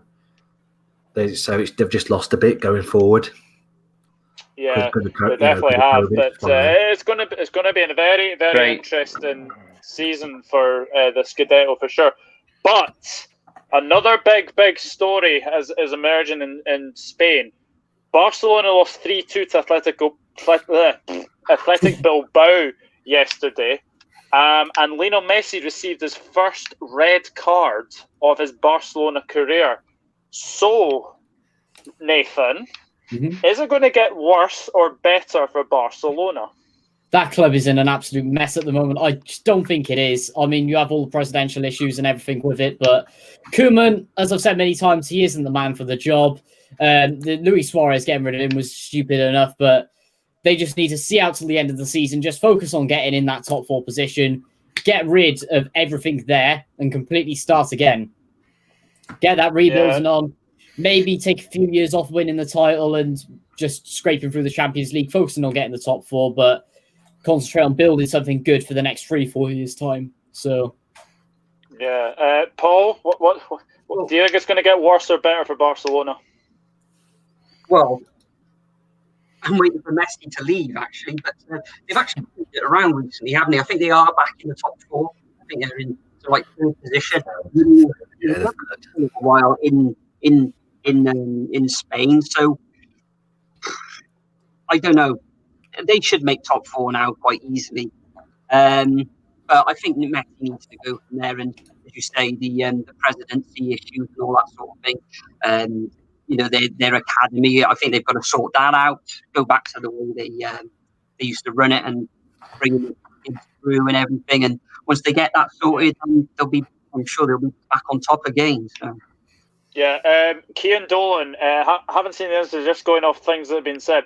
He literally punched somebody. He was basically what happened. He basically punched someone off the ball. VAR caught it, and the referee decided to show him a straight red. You know what? He's got away with so much for so long, Messi, in that league. The amount of times you look at videos of him going at referees, screaming and shouting, and I think, just shut up, you jumped up little twat. I'm sick of him. I'm sick of him. Oh, we have to love him. We have to love our Lord and Christ and Saviour Messi. Piss off, mate. Just I can't be arsed with him. When he got sent off yesterday, I sat there and I was like, have it. I've had enough of you. I was laughing. And see his face. He's just, and the worst bit is his reaction. He walks off like, and I think, just get out, mate. Just get out. He checked the players' pulse, though, didn't he? Yeah. Yeah, I saw that. It was weird. Very weird indeed. Every time we've brought up Messi, I've said the same thing over and over and over. He's a good player, but for fuck's sake, there's just some things you can't get away with. But I said it on the very first podcast when we spoke about Barcelona's situation. I said they need to get rid of him if they want to get back to being at the best situation, because the amount of money he makes. Who was that Chilean guy that he got sent off against with? And I'll never forget, it was Messi doing what Messi does best, that little nip at the back and giving gob. And I think it was Medel. And Medel Gary Medel. Messi's like looking at the ref going, help. I think, lads, I've got to go because I think my wife's going to divorce me if I stay up any longer. So thanks for having me on. That's a shame. Yeah, I know. Stay safe and all that. And also, just so you know, apparently Phil Jones is off to West Brom, so I'll leave you with that. See you later. Tell him to come to Phil Cardiff. Jones off to West Brom. Off to West Brom. Did you sort that transfer? Well, that's where I'm going now, mate. West Brom's only 40 miles down the road. Dan, we need to go his testimonial first. We need to give him a testimonial. He's already said he won't because no one will turn up. I know, it's hot. I have a laugh and a joke about that. Just be me. Come on, Phil. I have a laugh and a joke about Phil Jones, but I've got nothing against the guy. But I have a laugh and a joke about him. But if he does go, I wish him the best. Stay safe. Take care. Bye-bye. Take care, Dan. Cheers. Thank you. Yeah, that was Phil Jones's biggest fan there. West Brom, but. Actually, one other question I want to ask you, Reece. Atletico Madrid have made the signing of Moussa Dembele on loan from Olympique Lyonnais. Do you think that's the signing that could get them the La Liga title this season? As far as I'm concerned, that's signing of the season. I'm gonna go ahead and say right now that is signing of the season. Because he's such an impact for a player.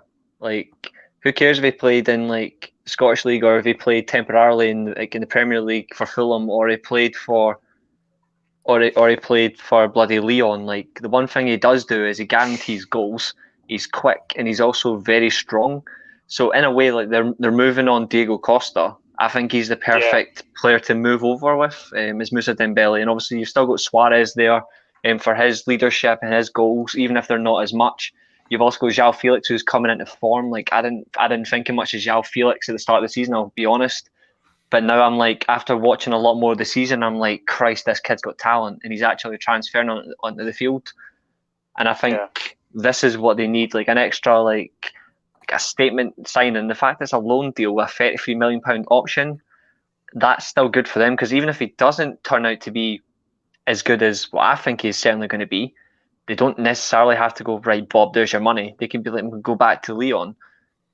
But I genuinely think this is I think this will help them because they've got a good squad. They just need something extra, like an extra dimension.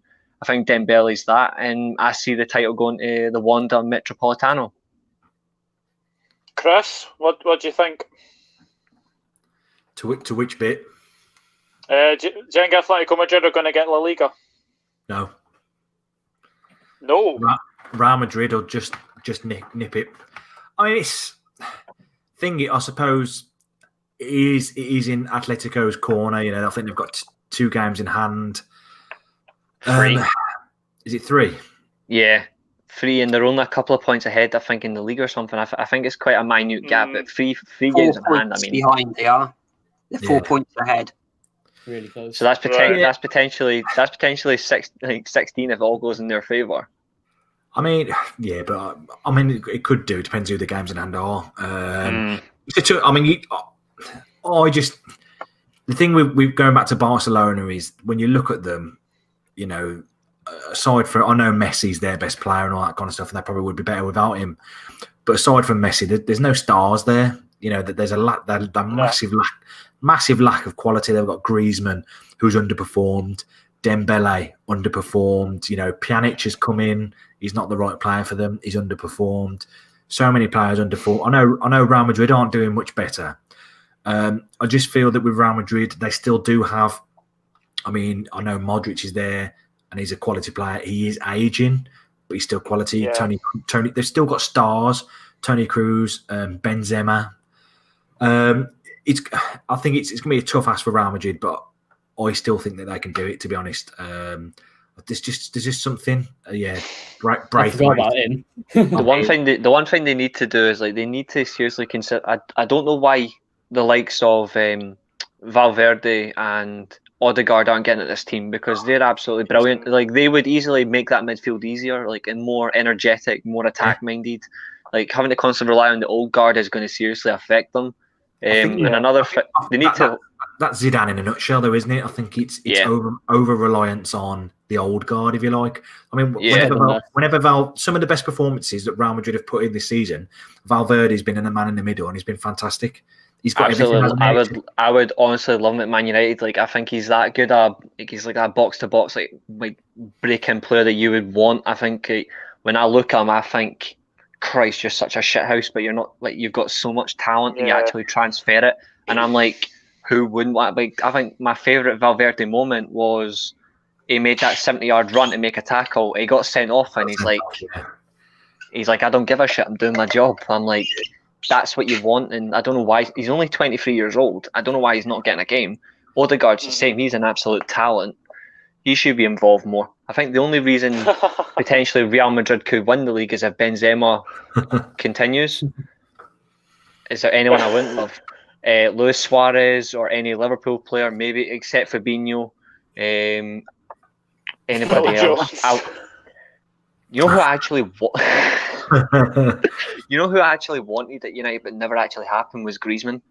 But that was like Griezmann like 3 or 4 years ago, and I don't think he made the wrong decision leaving Atletico. Just didn't suit him. I think it's kind of similar to Werner with Griezmann. I don't think Barcelona know where to play him. And I mean, he's played most games this season, but I don't think he's even hit double figures in terms of the league anyway. I mean, his manager problem solved. I think that's related to Real Madrid, John. I don't think that's problem solved. I think that's problems gained. Problems gained. Oh dear. Nathan, what do you make of Atletico signing Moussa Dembele from Lyon? Yeah, I think it's very good signing for reinforcements there. But personally, with the way that both Real Madrid and in particular Barcelona are at the moment, even with Sociedad still stumbling around that top 4 section, I think it's all for Atletico to lose this year. And if they're going to win it, it's going to have to be this season before the likes of Luis Suarez get sold and before Real Madrid and Barcelona start to call things back. So I think they're going to do it, believe it or not. I think it's time. That's a very good point from Hela. I feel very sorry for Odegaard being called back from Sociedad. Well, I suppose they got David Silva, haven't they? But you know, that is one thing for sure. All right, moving on. Rangers and Celtic both dropped points. Yes, Celtic draw 0-0 with Livingston, And Rangers draw 1-1 with Motherwell. Reece, one-off game for Rangers? Possibly. It depends on how it reflects. I mean, like, in all fairness, like, Motherwell have always been a bogey team for Rangers. So, frankly, it doesn't really surprise me that Rangers drop points in that sense. But I didn't think they would lose. Like, I didn't think they would lose. I didn't think anything else. Like, I don't see much happening with Rangers, like, in the sense of, it's just like a one-off game or it's just a blip. But Motherwell were a bogey side; they always have been. So that's one thing I'll admit. One thing it did shock me is the fact that Celtic drew 0-0 and Livingston had 17 shots, and I'm like, how did Livingston not score? I mean, that's ridiculous. But hey ho, I mean, like, it's football. Rangers drop points, but they're still 21 points clear. So. Yeah. Well. And Livingston are unbeaten. I think it's 12 games now, unbeaten since in all Martindale competitions. Took over. Yeah, very good. It's mental, absolutely mental. And they've got a cup semi-final next week against St Mirren as well. So big games coming up for Livingston. But we've already talked about Celtic, Paul. But have you seen Neil Lennon's press conference from earlier? No, I haven't actually. No, but I think Rangers have pretty much got the title wrapped up. Looking at how far they are ahead, Celtic dropping points. Well, I think was it a couple of draws in the last couple of matches, losing as well. Rangers, okay, they drew against Motherwell, but you're going to draw games now and again. I think they got it pretty much sewn up. I was looking at Aberdeen losing away against Ross County. They got stuffed, didn't they? Absolutely hammered 4-1. I know they lost the previous week, but I would have thought they would have bounced back. I think they're in like third or fourth position. So you think, what's going on there? Yeah, it was mental. I think Ross County were bottom as well, so they've climbed up. They've climbed above the Hamilton and Motherwell into, I think it's 10th or 9th now, which is incredible for sure. But that was a mental result. Have they got injuries or something? Because I was expecting a win there for Aberdeen. So, I think Hedges was suspended. And I'm not sure. I've not seen Cosgrove for a wee while, but no, it was a very strange result because Ross County, to me, looked doom and gloom. They looked doomed a couple of weeks ago, but credit to them. Football's a funny game, so see what happens for the end of the season. I'm just going to quickly reply to Kian. Yeah, we are still top. We're still unbeaten. 21 wins and I think 2 or 3 draws. 21 wins, 3 draws, 65 goals scored, 10 conceded. We're 100% record at Ibrox, but we'll put it this way: we've won more points in the whole of world football since January last year, and won more games, won more points. No, I think the second team's Al Ali. Second team in world football is Al Ali. Says it all. And the 3 teams you've dropped points to, I think, are Livingston away, Hibs away, and I think was Motherwell away. So. And they've all just been like minute draws. Like in terms of like scoring wise, we don't concede a lot of goals, so it's only like 1-1s or 2-2s. Like it very rarely happens. So doesn't really faze me at all. We've got Hibs coming up very shortly as well. So I think that's our next away game. 7 goals conceded. Sorry, Doug. Yeah, 7 goals conceded in 24 games. 24. That's incredible, Reece. That is absolutely incredible. And we've got players that are scoring from everywhere now. We've got a whole team scoring goals rather than just relying on Morelos and winning nothing. Yeah. Aubameyang has just missed a sitter against Newcastle. He's missed an open goal. Obama snap. So it just came up on my Twitter there. Let's move on. Cardiff City lose again, but before we come to Cardiff City, we have to obviously. I know Josh is obviously not here. He would have been able to have led a wee tribute to Emiliano Sala because it's coming up to 2 years to the day on Wednesday that he was found dead. I think it was Alderney, Guernsey. I think it was. Paul and Nathan. I mean, 2 years on, it's quite incredible. It's 2 years on, isn't it? Yeah, it's gone so quick, hasn't it? I mean, I'll get on to BBL now, but the way we've sort of fallen from it as well, and we've had 3 tragedies in 3 years here at Cardiff. When is the bad luck going to run out for us, honestly? It's getting a bit mad now because we had the Whittingham things last year. We have Bamba this year. When's it going to end? Yeah. Yeah, and on Saul Bamba, obviously, we wish him get well soon. Yeah. Really horrible disease. It was Hodgkin's lymphoma, wasn't it? Yep, that's the one, mate. Really, really sad. What I have to say, though, what is happening to your football club? Because the game against Norwich, I think that's probably some of the worst defending I've ever seen. Oh, it was... If you would have watched my stream, you would see it all, mate. But I think I should start with BBL because I've had my rant a few times before. I'll probably get onto myself later. But let's have a different opinion on Cardiff from someone else who I think we should get... go on, take it away. Well, we haven't got any central defenders. We've got Curtis Nelson in the middle of the defence trying to hold it all together. We've got a left back. I think you mentioned this last week, Nathan, anyway. Left back playing at centre half. We've got a central midfielder playing at right back. We've got Joe Bagan, who's an under-21 player, come in, and he's actually done very well. Bennett should really be there at left back. He's only really got 1 foot, so he's been okay, but he really needs to have a little bit of a break from the side there, Doug. Missing possibly our best player or best defender anyway in Morrison, who's going to be out for a while. That's the defence. But we are looking at, I think it's Declan Gallagher from, is it Dunfermline? Motherwell, is it? Yeah, Motherwell, that's right. So just to answer Cian's question, the third, I think, is Peter. Is it Peter Whittingham? Yeah. Peter Whittingham. I can tell you about Declan Gallagher actually, because he used to play for Livingston. He was fantastic. I think he's a very good ball playing centre back, very good in the air, very good coming out with the ball as well. I think he would do well at Cardiff, to be honest. And he'd be dirt cheap. Pretty good. Yeah, and actually, Reece, he has been linked with Celtic as well, believe it or not. Oh, there'll be absolute limbs if we beat Celtic to it. And after what's going on recently, we deserve it, honestly, mate. But looking at other Cardiff news, Perry, I have no idea how to say his surname. It's literally NG.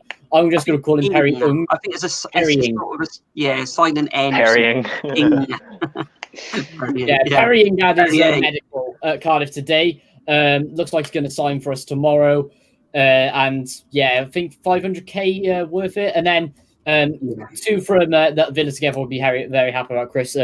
We'll also want Hurahan on a loan deal. We're going to try and beat Swansea to it if we can, if Villa are going to let us have him. And then Gilbert, that deal's off the table now, unfortunately. I'm not sure whether that's because we get Ing instead, but I don't know. It could have been for depth. I don't know what happened there, why it broke down a lot. But if we have all these players, especially with Max Waters coming in, who is being tipped as sort of the next Ollie Watkins by some Cardiff fans, then I think this is a good window for us personally. Yeah, Chris can tell you about Hurahan. Do you think he'll go out on loan this season? Yeah, the latest I heard was that Bournemouth were in for him. I think he will go out on loan because we're after Morgan Sanson from Marseille. And that one is apparently, I don't want to say close, but I think we're kind of negotiating with them to get him in. Obviously, the French clubs, I think there was a collapse in a TV deal, wasn't there, in France? So a lot of the French clubs are kind of struggling financially. So, and it looks like they're linked with Milik, Arkadiusz Milik. So it looks like that's going to be a kind of chain of events that might take place. Harahan's a good player, talented. He's got a great left foot. In the Championship, he's easily, could play for top 6 in the Championship. He's not kind of dynamic enough for the Premier League. Certainly not us at the moment, the way that we play, the way that we've played recently. Because you look at Ross Barkley came in, took Harahan's place. Then Barkley got injured and Harahan still hasn't played since. So he's kind of gone.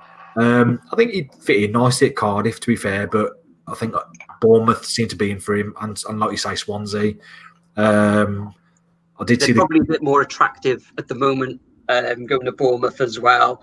Looking at where Cardiff are in the league, sort of in the bottom half. So going to Bournemouth in with a shout at the playoffs, then it's probably a more attractive proposition for him. So No, I don't agree with that, Cameron. I do not agree with that. The amount of injuries that we've had, I believe we've had 8 or 9 injuries at the peak of this injury crisis.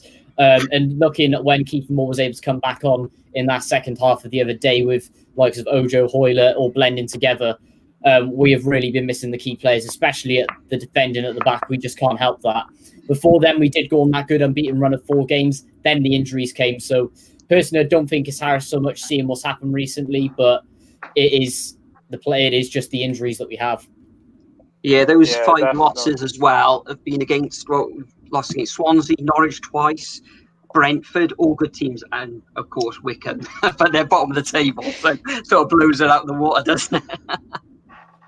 Yeah, but we've got quite a good run of fixtures coming up now. So next 5 games, we'll see where I think we'll probably end up somewhere around mid-table now. Which, if that happens, so be it. Really, for this season.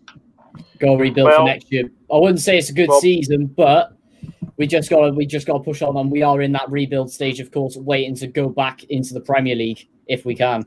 Hopefully. Well, one midfielder has signed for Bournemouth today. Does anyone know? Jack Wilshere. Jack Wilshere. So, which whether that's going to have an impact on Conor Hourihane, they've gone for Wilshere. Would they get Hourihane as well?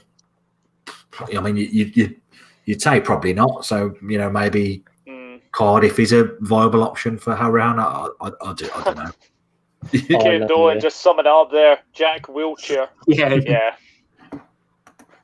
It's just very, very unfortunate what's happened to Jack Wilshere. Like coming through, obviously Arsenal, youth, and he's been handed from pitch to post. Really, AC. Didn't he have a spell at AC Milan, Reece? He tried to. He didn't get there. He tried to. I think he was at. It wasn't Milan, but it was an Italian club. I think it was Torino or something. But like Wilshere's he's not been the same for years. I genuinely thought he was going to be a very good player, but in the end, it proved he isn't actually as good as what he could have been. But that's just because of the injuries. But he certainly was a player that I would have been top player coming through. At the time, injuries got in the way, affected him. I think Bournemouth have made a mistake bringing him in. I think it's a mistake because when was the last time he's ever proved fitness? Genuinely can't remember. Rangers were linked with him, weren't they? Rangers were linked with him. Yeah, sadly we've got brains. We didn't take that option. I wouldn't have signed him. I wouldn't have signed him. I wouldn't trust him. Yeah, I completely agree with you on that, because some Cardiff fans were even saying the same thing as well, that we should get him. But I don't know about the opinions of some Cardiff fans recently, in particular to managers that we should get to replace Harris. I mean, we've had what's his name? Slaven Bilic said, we've had Eddie Howe said, and this one will really annoy you, Reece. I've seen 2 people say that we should get Thomas Tuchel in. I like Thomas Tuchel, but that's a shame. That's disrespect to Tuchel. That's disrespect to Tuchel. That's ridiculous. Breaking news: Jack Wilshere for 6 weeks after his girlfriend farted in his vicinity and he pulled a fag. Oh, flaming Christ! You know what I find funny is I find it funny, but also I appreciate the optimism. But there's a Tottenham fan saying that they're going to win the quadruple. I'm sorry, but when was the last time Tottenham haven't won a single trophy since 2008, 2009? So winning a quadruple for them is like a bloody miracle. That's I think they'll win something this season. Chelsea. I think they'll win the League Cup against Man City, but that's it. That's all they'll win. They won't win anything else. Ricky Swift's going to try winning 1 trophy first, Charles. Ha ha. And then Chris Welsh has said, Charles, what makes you think Tottenham will win the quadruple this season? We all waiting for vaccines while you waiting for trophy vaccines since 2008. Jesus Christ. Mind you, that Tottenham team they actually had in the end of the 2000s was actually a decent side. I mean, they had Jermaine Defoe and they had Robbie Keane up front. You had not Jermaine Pennant, sorry. You had the other one. I know they had Aaron Lennon, but I can't remember who it is. FIFA defending because Reece trying piss. I swear to Christ. Like Aaron Lennon at the time, they had Modric when he was absolutely phenomenal in the Premier League. I love watching him play. Woodgate as well as centre back. They had a genuinely good side. They just didn't get going after that. I mean, for me, the highlight was them going 2-0 up against Man United, thinking they won the thing, and then they came back and got blitzed like 6 goals in the second half. I'm like, get it up, you. Oh, I remember that game as well. I remember that game. 2-0 up and they lost 6-2. Yeah. Funny. They generally had a good team. Like from 2008 to 2013, like that team, like they were building all that was very good. I mean, Gareth Bale under Villas Boas for that one season. He took him from the right wing role and played him as a centre forward, and Gareth Bale was absolutely phenomenal. Then obviously they sold him. But that was Tottenham's heyday. I mean, they went from that to what they've got now. I mean, they've got a good team now, but there's not much in it for them, I don't really think. I'm just checking the Arsenal game. Apparently, there has been 75% possession and 25% possession to Newcastle. It is 0-0 at the moment. Funnily enough, Chris, your next home game is Newcastle. Now, this is obviously on the FA Cup weekend. It's an 8 o'clock kickoff. How are you feeling going into that game? Confident, especially again. I know Newcastle sit back, because it's Bruce Ball, isn't it? That sits back, tries to nick something. It's winnable. But yeah, it's certainly winnable the way that we are playing at the moment. We're playing some good expansive football. So I think coming up against, a very defensive Newcastle side, I think we can certainly win that one. So pretty confident in all fairness. Chris. Yeah, definitely. Sorry, Chris. What's the situation with the COVID there? Is it all been sorted out now? So yeah, there was 9. I don't know if I mentioned it earlier. 9. So 9 players, 5 staff members were tested positive. I think there was a number of them who were asymptomatic. There was a few of them who obviously were symptomatic. So it depends going forward how they're doing in terms of like the long-term effects. So you look at Saint-Maximin at Newcastle, he's still struggling 4, 5, 6 weeks on. Yeah. It's kind of, we, as I say, evacuated, but we cleared Bodymore Heath, the training ground, and dealt with that. And I think we reopened it on Saturday. So the lads have had, less than a week training, because you had like Jack Grealish was training on his treadmill at home. Douglas Luiz had been training in the park in Birmingham near his house. He's a quality player. I like Douglas Luiz. I mind telling you that on that podcast we were on not long ago. The one where you asked me to be a neutral, like for discussing England's best 11. I was like discussing Villa and discussing Villa, and I was like, one player I actually like is Douglas Luiz. I was like, 50 million quid, and I'm like, he was an absolute bargain. He's such a good player, underrated as well. Yeah, definitely. When you look at Douglas holding midfielders, he's up there with the best in the league. But yeah, I think BBL. I think it'll be. I think most of the team will be okay. I think there might be 2 or 3 that might miss out on the game on Wednesday. Whether they miss out completely or whether they only play on they're only like come off the bench or drop down to the bench, I don't know. I have to wait and see. But I imagine that's going to be the case because a few of them I think had it and they've kind of not necessarily struggled to get over it, but obviously they haven't trained, and then it's a case of getting their fitness back up. So, but luckily, which is the main thing, everyone's okay in terms of no one's had any suffered badly or anything like that. No one's been severely ill with it, which is good. But it's one of them. We spoke to we did a podcast on our channel probably six weeks ago or so with Ian Taylor, the ex-Villa player. Yeah. And at the time, we all kind of said we all said hats off to the Villa medical staff because we've done well. We've not had a single positive COVID test all season. Even with the like Trezeguet being off with the Egyptian team and Salah got it and things like that.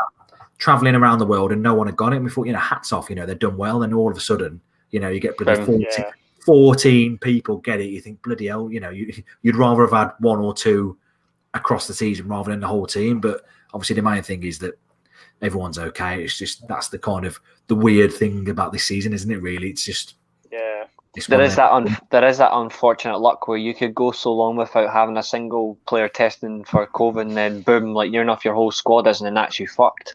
Yeah. It's unfortunate. Exactly. It's unfortunate it happens, and the fact is, like Villa, even though they had players going worldwide, the Villa were like very responsible in terms of handling the situation. They were close guarded. Yeah.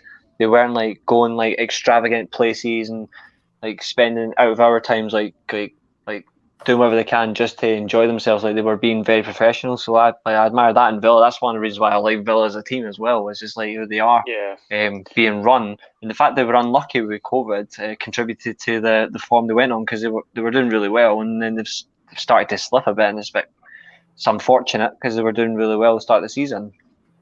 Yeah. Now, before we go, we've got the FA Cup 4th round happening this week, but there is one third round game still to be played, and that is Southampton against Shrewsbury Town. That to be played tomorrow. So I'm just going to basically go through these very, very quickly. And all I basically need is basically a name that's going to go through. Nathan, Southampton Shrewsbury, can we see a shock here, or Southampton going through?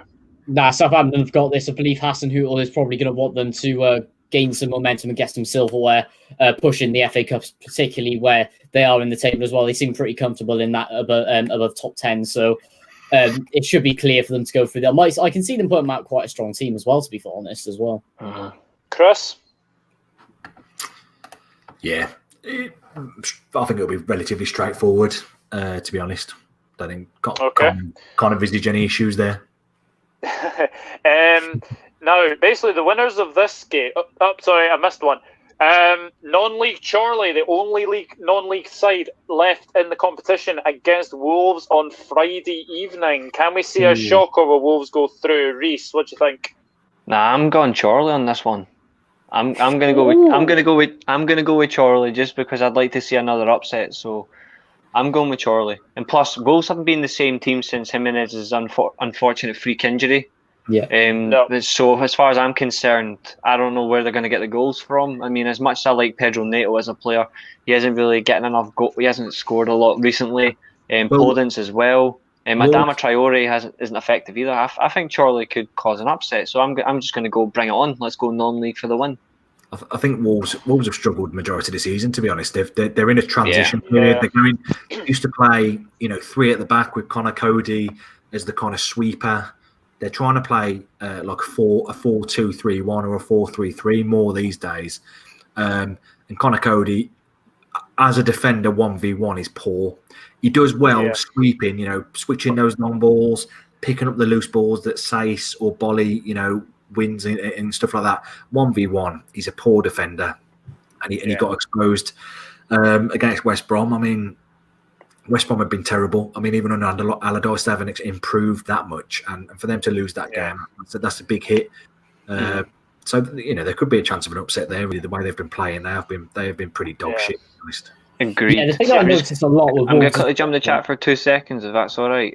Vector Virgin. That's SpongeBob profile picture. That's quite an interesting one. That's all I'm saying. He wanted me to answer a question before we go. By all means, just ask your question. I'll answer it, as long as it's a mature question and not something like, is Liverpool going to win the league? Because the answer is no. As I was saying, Southampton against Shrewsbury, the winners of this tie play Arsenal, and that is due to be a 12:15 kickoff on Saturday. Southampton are going to beat Shrewsbury like 5 or 6-0, and then they're going to go and beat Arsenal like 3-1. So yeah, Arsenal won't that one, I don't think. Unless Arteta gets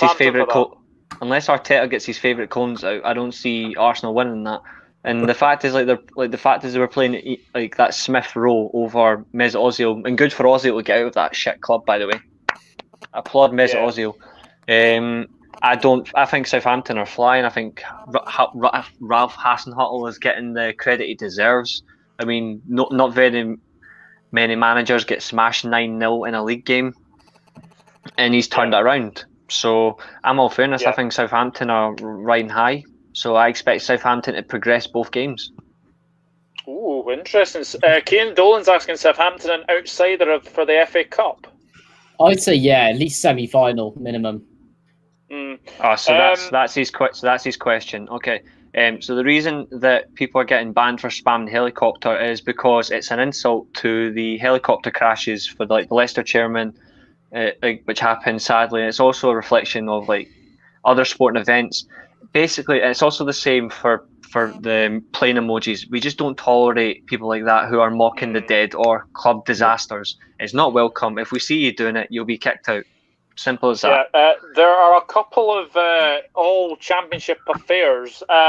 Barnsley, Norwich City, Millwall, Bristol City, and get this, if Cardiff had got through against Nottingham Forest, it would have been Swansea City, Cardiff City. Paul and Nathan, you must have regrets that you didn't get through that and you would have been playing Swansea. No, I'm relieved. No. I am absolutely relieved. The double has never happened. The double has never happened. It's just not the same game without fans in. I mean, it's because it doesn't happen enough. But I'm saying this because it doesn't happen enough. But I'd say it's up there with nearly the Old Firm. Nearly, may I add. It is one of the most underappreciated derbies you will ever see in your life. But and not only that as well, I just wouldn't be able to live it down with Swans away days that they have beaten us twice in one season. So I'm so glad it didn't happen. I genuinely think if you had got through, I genuinely think you would have got beat by Swansea, to be honest. Yeah. I agree. I prefer Cardiff to Swansea, but the way we're playing at the moment, I'm so glad we didn't get through. Yeah. Cardiff is a good night out, though, isn't it? So quality, second to none. Or when Doctor Who's on the sentence. That's the only time. I've only been to Cardiff, I think, once, and it was passing through. And funnily enough, the funny thing is, we actually went to Swansea once, and we just turned back. There was nothing in Swansea. You're right, there isn't. Swansea have been irrelevant since they decided to sack Michael Laudrup. What a bunch of morons. Very true, very true. Other games in the FA Cup include West Ham against Doncaster Rovers. I'd expect West Ham to win that one. Cheltenham Town against Manchester City is the interesting one. I think Man City will get through that. Yeah, they're going to play a strong team. I don't see Pep doing much rotation. I think they'll just come out strong and just get it over with. So I'm expecting City to be at least 4 or 5-0 up by half time. Yeah, Chelsea Luton Town. I'd expect Chelsea to win that one. Brentford Leicester's an interesting one because I'm gonna who's the away team in that game? Leicester City. I'm gonna go for a Brentford win there. Brentford have been very good at home this year. Yeah, I don't think Leicester have been quite good away from home, compared to their home form. I think their home form's been superb. I think Brentford might just edge it. Okay, interesting. And then we've got the 2 All Premier League ties. Obviously, Fulham against Burnley. Who do we think's going through in that one? That could be penalties 0-0, couldn't it? It could well be. Yeah. It could well be. 0-0. I think with that one, I imagine Fulham would probably play second string, so to speak, or at least mix it up a bit. Because in all fairness, Fulham, they've turned a corner. That at one point they looked like they could go down. You know, them and Sheffield United could have gone down with less than 10 points between them. But they've turned a corner and they're playing pretty well. So I think they'll kind of rest a few players because it's all about Premier League survival for them. I know Burnley aren't much better at the moment, but as far as Sean Dyche is confirmed, he's got about 12 players, so he'll play the same bloody team every week, like he always does, 4-4-2, and tries to do the same thing. So I want Fulham to stay up, and I've said it since the start of the season. I'm not changing my mind. I want Burnley to get relegated. I still want them to get relegated. Yeah. I mean, it would be better because they just play shit football, don't they? It's boring. You know, they've played shit football ever since they got to the Premier League. It's just the fact they've got away with it for so long. Well, the thing is, there's kind of two sides to it. I suppose you look at it and think a team gets promoted and you can kind of be a bit more stubborn, a bit more defensive, maybe a bit more, long ball, 4-4-2, all that jazz, because maybe you're not investing, you want to stay up. And I suppose they did that, but then they've just stayed the same and they'll buy a 20-30 million pound player and that'll be it for 4 years. And, I think Newcastle are pretty bad as well, aren't they? But yeah. I think that's why a lot of people didn't want, even though they were quite poor. I think that's why a lot of people were a bit annoyed that Norwich went down, because Norwich from the whole season, even if they were getting beat, Norwich were still playing that high intensity game. They were still coming at you. I remember the first game of last season when they came to, they played at Anfield and they lost? Was it 4-0 or something? Like they got completely hammered. But the one thing they didn't stop was they went at Liverpool. Like they took the game to Liverpool, and fair enough, they got smashed as people would have expected. It was still good to see a team like from the Championship come up and be like, you know what, we're not here to sit back and defend. We're going to come at you. Yeah. I think that's what Huddersfield. That's where Huddersfield went wrong. Is Huddersfield were playing like that, and they were playing very well. And then it got to January, and then David Wagner decided, you know what, I'm going to change my style, and then they were absolutely abysmal, and they got relegated. Truly. They even got that. Huddersfield got promoted without winning a single playoff game in normal time. It was, I think they won the semi-final absolutely crazy on away goals, and then won the final on penalties. It's just like they set the tone then for the season, didn't they, when they got promoted? The main thing though was that at least Reading didn't get promoted, so I'm happy about that. Yeah, that is very true. Everton, Sheffield Wednesday, Wycombe Wanderers against Tottenham. I'm pretty sure we're all going to say Everton and Tottenham. Yeah. Sheffield Wednesday and Tottenham. I like a little bit of an underdog. I love Carlo Ancelotti. I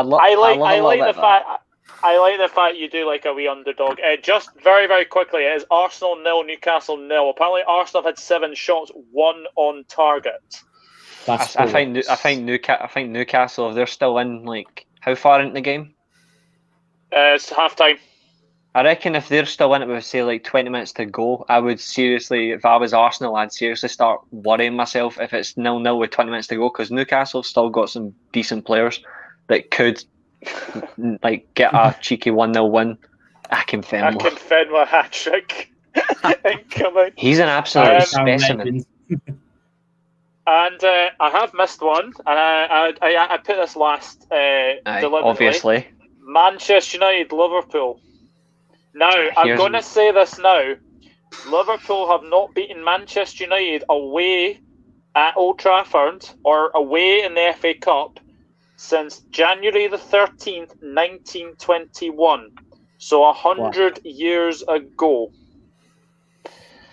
Yeah. Oh, and also one more thing. We are going to beat you. I think you will as well. Like I think we didn't take the chances that we should have done in the league. I think we're going to take it in the cup games. I think we're going to. I don't expect Klopp to play a strong side, and I'm saying this now. This will be you can see what your opinion on it. But I don't think Klopp's ever treated the FA Cup or the Carabao Cup with any form of respect. Like he always plays like extremely weak sides.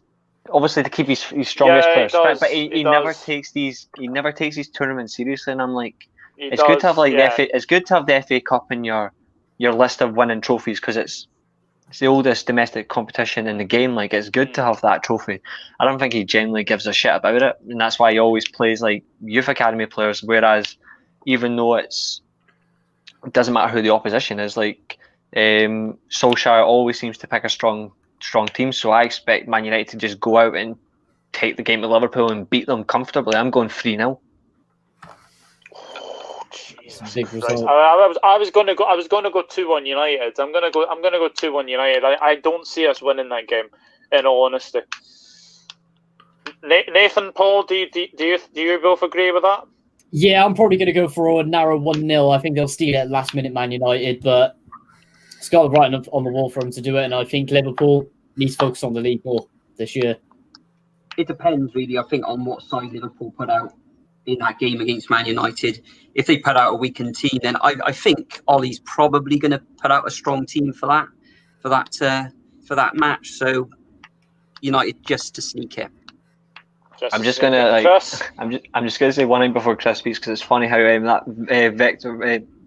Victor Virgin sign he's like rude boys and all that, like blocking you. Like we blocked you because you made a rude comment. So like the fact that we've now blocked you again is like says all. Like we're here to talk about football. Like have a little bit of respect, even for yourself. Like just don't be a stupid little moron.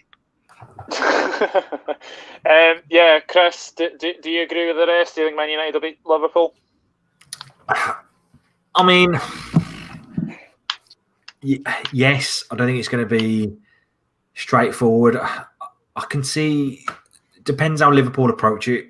In all fairness, I suppose Liverpool, you look at it, how Liverpool have got injuries and Klopp likes to moan about his players needing rest and stuff like that. But then he knowingly came up against Aston Villa's under 12s and still played most of his best players.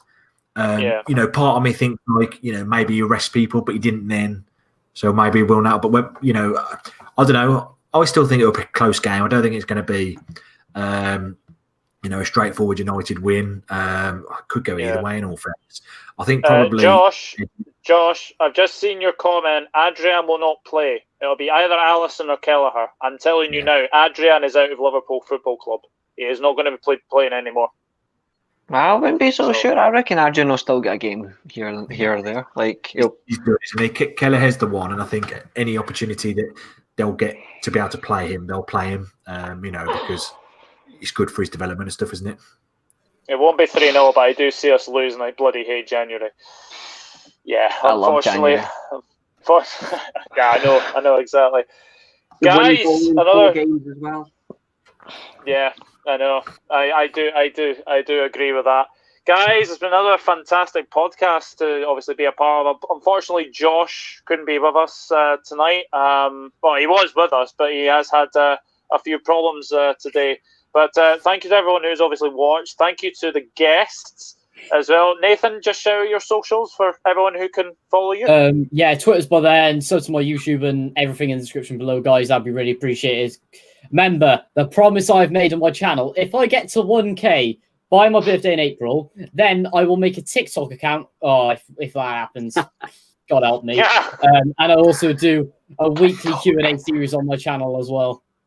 I'm ahead of you in the game with that. I've got TikTok as well.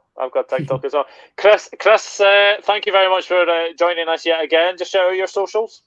Nice one. Thanks for having me again, Doug. Pleasure as always. So my podcast / YouTube channel is at Villa Together as on here.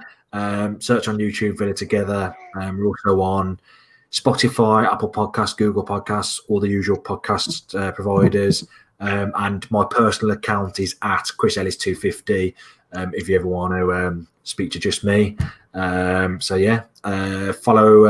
us on Twitter, subscribe on YouTube as well. But if you subscribe, I won't be setting up a TikTok account, just to let you know.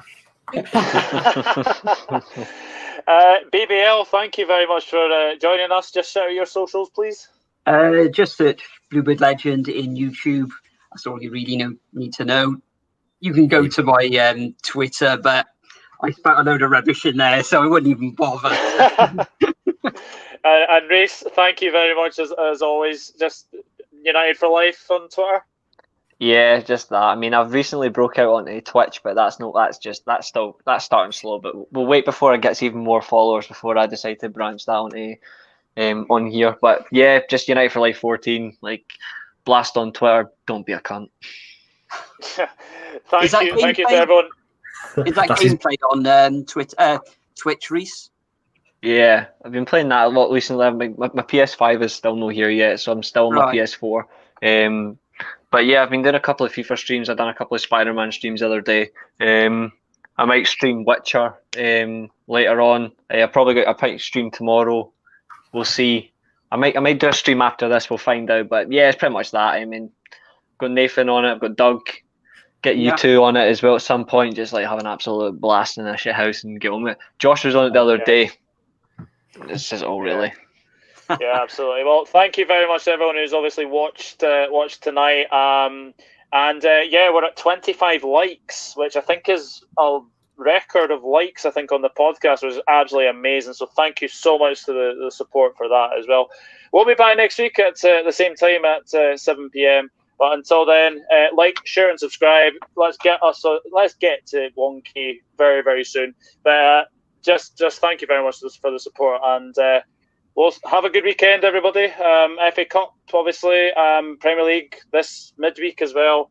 Lots of games to look forward to. And this has been my show. Thanks for tuning in. He had to get that in there. But until then, goodbye from all of us, and we'll see you next week. Take care. Bye bye for now.